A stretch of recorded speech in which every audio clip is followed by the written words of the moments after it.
you for being with us.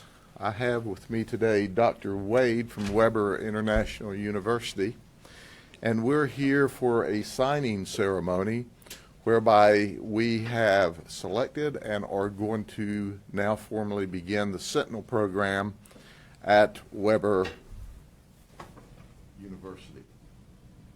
The information that you received today will simply be something that you already have had in the past. And it's important for me to tell you from the very beginning that the signing today is not a rushed process for the purposes of the discussion occurring, but we have been involved with this process with Weber for about a year, and so happens that the signing would have been this week or next week anyway. So let me get through that. Here's what I believe from the bottom of my heart. What we're doing is not something we want to do, but it's something we have to do. And that is to find talented people, put them through a detailed background check, give them a psychological evaluation, and then test their talents and provide training to them that exceeds what is required of a police officer to be certified in the state of Florida. Our Sentinel program does exactly that. Once the testing is completed, then those that go through our training process have to even qualify with a firearm at a higher level than is even required by the state of Florida to be a police officer. Only then do I swear them in as special deputy sheriffs.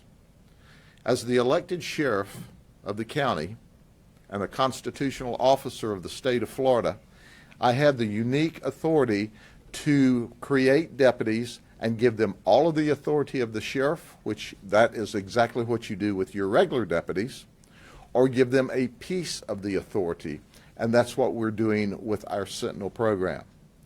I give them the authority to carry a concealed firearm on campus for the expressed and narrowly crafted purpose of keeping students safe, protecting them from active assailants who come onto the campus, certainly with the intent of murdering our students or staff. Ladies and gentlemen, we can debate and argue gun control all day long, but I'm not going to do that here today. What I'm here to tell you is my first responsibility, my primary responsibility in Polk County, Florida, is to protect life. The most important life we can protect is the lives of our children. And that's exactly what we're going to do here. Dr. Wade has taken the step, and along with Southeastern University, to utilize our Sentinel program. I can tell you there are numerous other schools, as a matter of fact, private schools, that are also discussing with us beginning the Sentinel program. And I have offered to every school in Polk County that I will provide the Sentinel program. So irrespective of what the Florida legislature does this week, and certainly I support them, I've worked with the legislators, I've worked with the governor, and I support them in their efforts, I can tell you clearly and unequivocally that we already possess the law in the state of Florida for the sheriff to show leadership, for the sheriff to ensure that the children can be safe. It's important to point out there is no 100% guarantee of anything in life. And certainly the Sentinel program or any other like program or putting more school resource deputies on campuses, which I support, will not absolutely guarantee that some crazed madman can't come onto the campus and hurt people with a gun. But what we're telling you is that we're going to send the message to those people that you're not coming onto a campus with the only person being the only person on the campus with a firearm. Think about it. It's easy to run onto a school campus today with a firearm and shoot up people. Why? Because all the law-abiding citizens don't have a gun there. Gun control is clearly in place on school campuses in the state of Florida. How did that work last week in Broward County? Let's listen to this for just a second, please. In the state of Florida today, when my grandchildren are at home, they're protected by parents with a gun. When my grandchildren come to my house or their other grandfathers and grandparents' house, they're protected by grandparents with a gun. This last year, I've probably trained between 500 and 1,000 people in the active shooter and how to set up a program at their church or business. So when my children go into a business in Polk County, they can be protected by a store owner or store personnel with a gun. And certainly when my children and grandchildren go to church, they're protected at church by armed men and women with a gun. The absolute only place in the state of Florida where our children go and we gather them up every day in large numbers and send them there where they can't be protected by a good man or a good woman with a gun is a school campus. That just doesn't make any sense to me when we can protect our children every place else in the state of Florida. And it's a choice.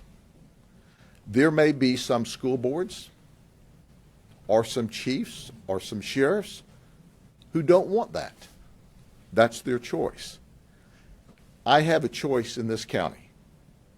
My choice in this county is to do everything within the power that's given me to protect our children and to protect our community. And that's exactly what we're doing with the Sentinel program.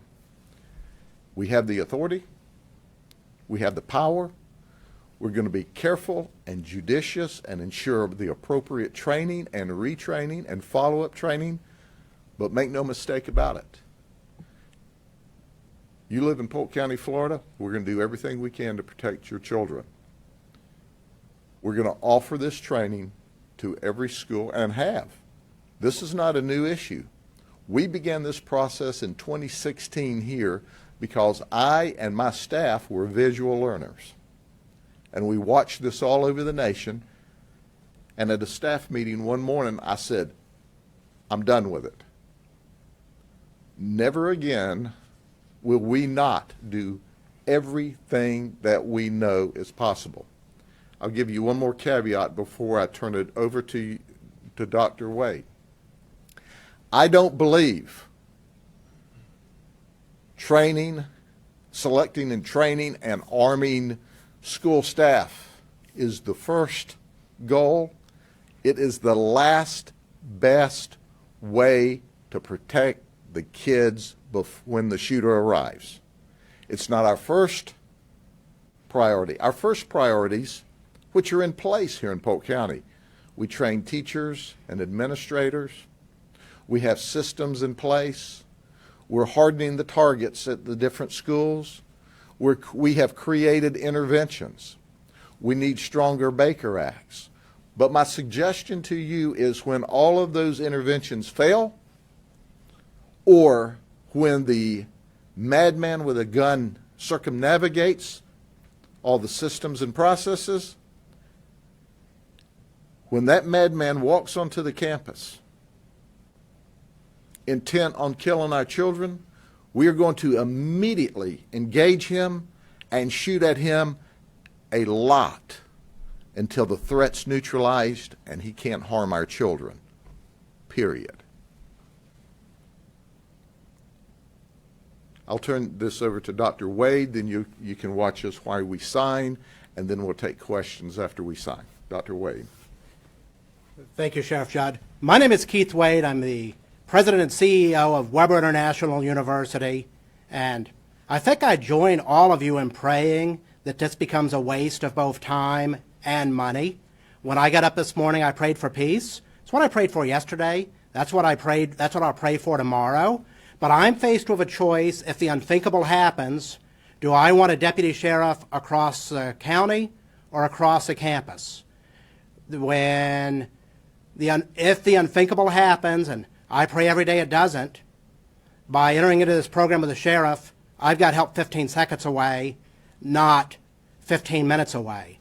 And to be real clear, we're not passing out guns. The folks that are part of this program have passed the same psychological test as a deputy sheriff. They actually have more firearms training, and they have to shoot more accurately. And if, God forbid, they ever have to exercise their police power, it will be under the auspices and as a deputy of Polk County. And I pray, and I know you do too, I pray I never need a deputy sheriff. I pray that from the bottom of my heart most days, that I never need. No offense, deputies, but I pray I never need one of you. But if I ever do, I'm going to pray they come quickly. And what I've done today, and we actually started this process about a year ago, but what we're doing here means it'll be from 15 seconds away, not 15 minutes away. And this is the last line of defense. We have a whole bunch of others. We certainly hope that they succeed. I hope the hardware rusts and the training goes unused. But if I have to call a deputy sheriff, I want them to come from down the hall, not down the street. And our philosophy, and I mean this from the bottom of my heart, I pray for peace. I hope that we could have a serious dialogue about how we stay safer. I believe in compromise and working together. But if you come to kill me, I'm not okay with that, and I'm going to do everything I can to stop you. And by having these deputy sheriffs down the hall, if God forbid it ever happens, they're 15 seconds away, not 15 minutes away. So I really wish we didn't live in a world where this decision was necessary, but you have to do what you have to do to protect your students and your employees, and let's all pray it's a waste of time and money. I think irrespective of our political bents, we can all agree on that. But again, 15 seconds is better than 15 minutes in my book. Thank you for your time, and Mr. Sheriff, thank you for your podium. Thank you, sir. Have a seat over there, Dr. Hunwell. Get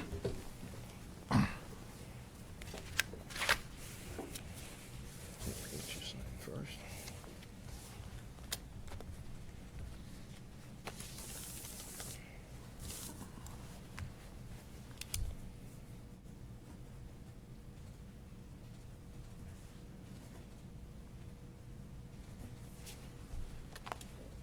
Is the 22nd, right?